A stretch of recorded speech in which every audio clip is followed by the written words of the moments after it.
coming at you from my new iPhone. The old iPhone cracked 8. That was horrible. Has been finally upgraded, and I'm so happy to record this video on my nice new iPhone. So I hope you all are doing great, and just want to read to you a story that I've been thinking about a little bit from the scriptures, and it comes from Luke 8, verses 38 through 48. And I encourage you to read that on your own. I'm trying to keep these videos fairly concise, so I won't read all of it. I will paraphrase some of the story and share some thoughts that I have with you. Look at all these thoughts. I'll have to pare it down just a little bit. So, love this story. I love this story. This is a story where Jesus gets invited to a Pharisee's house.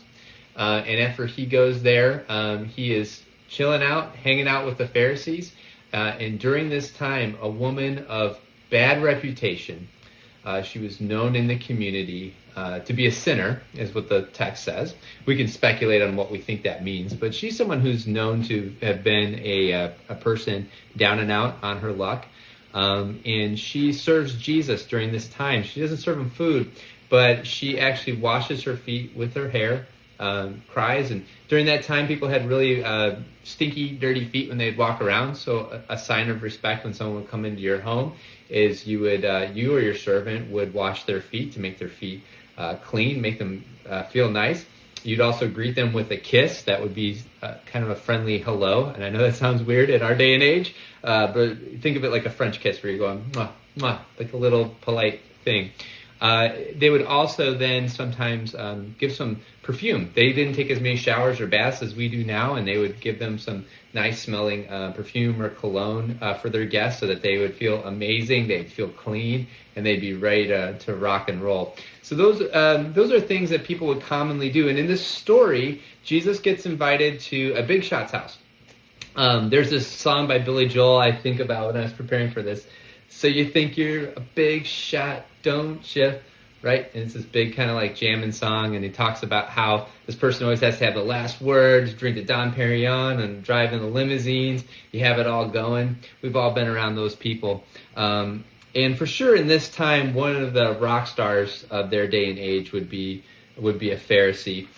Someone who's well known. It'd be cool to be hanging out, be invited to their parties. When I think of a Pharisee, kind of a parallel today might be Taylor Swift.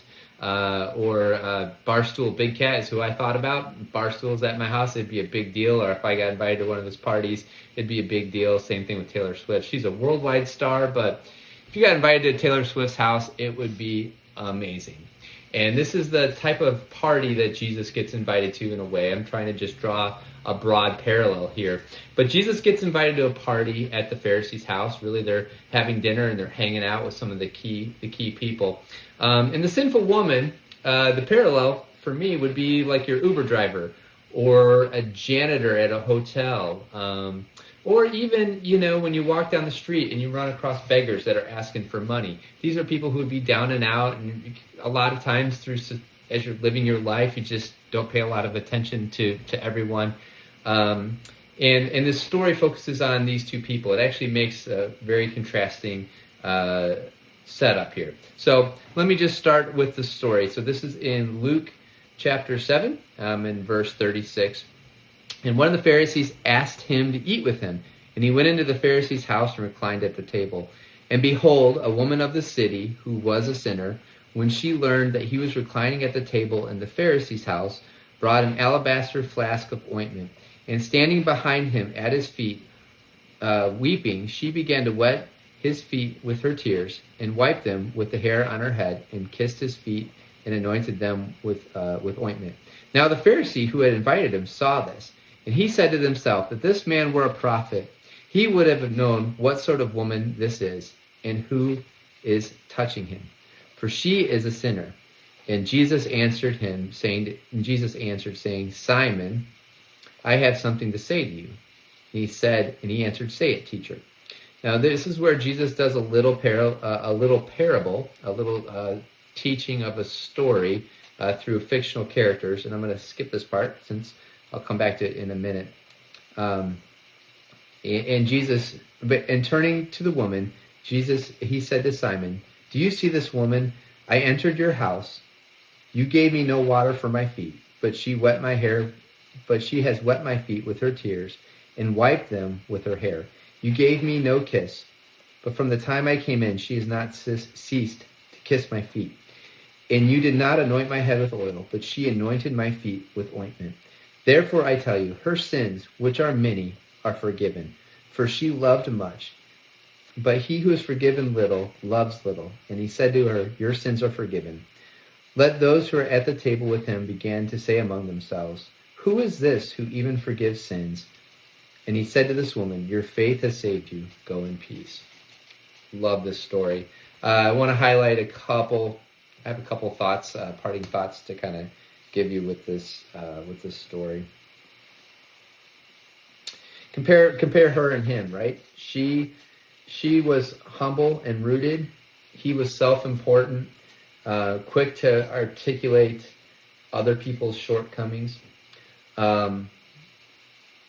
She gets it. She gets who Jesus is, and she gets the value of her forgiveness and all that he can offer.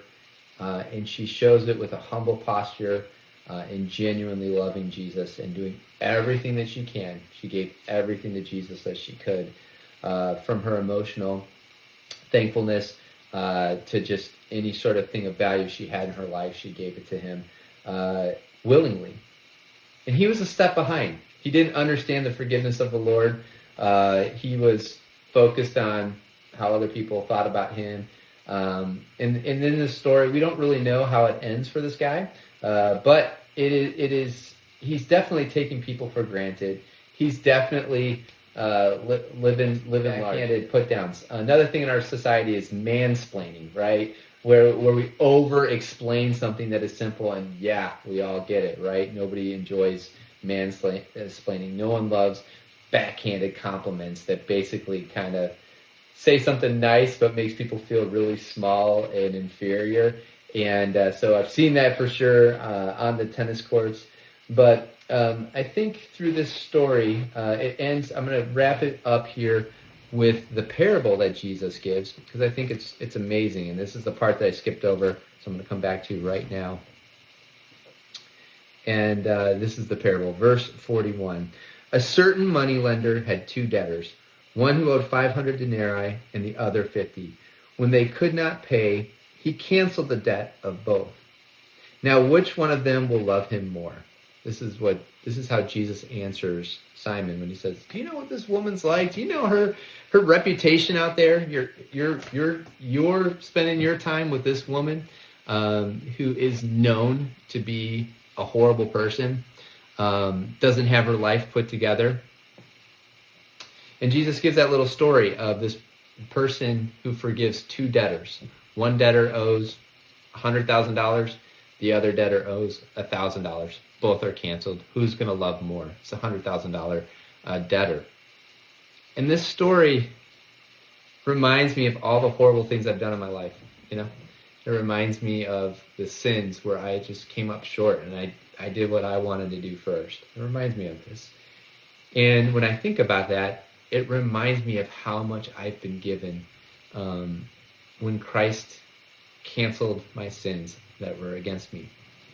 And when I think about these things, that's such a powerful thing that Jesus does this little story where the hero is the woman of a bad reputation, and the person who's the big shot that everybody knows is amazing, the superstar, the rock star, the Taylor Swift, or the Barstool Big Cat. I'm sure both of those people are amazing. I'm just using them as an example. That Jesus goes to the lowly person, and that Jesus looks differently. He cuts through the exterior appearances and really looks upon the person who gets it, and the person who genuinely humbles themselves, and they're grateful. So I love this story. Went about double the time that I normally do, but definitely encourage you to read this on your own, and hope you all have a great week.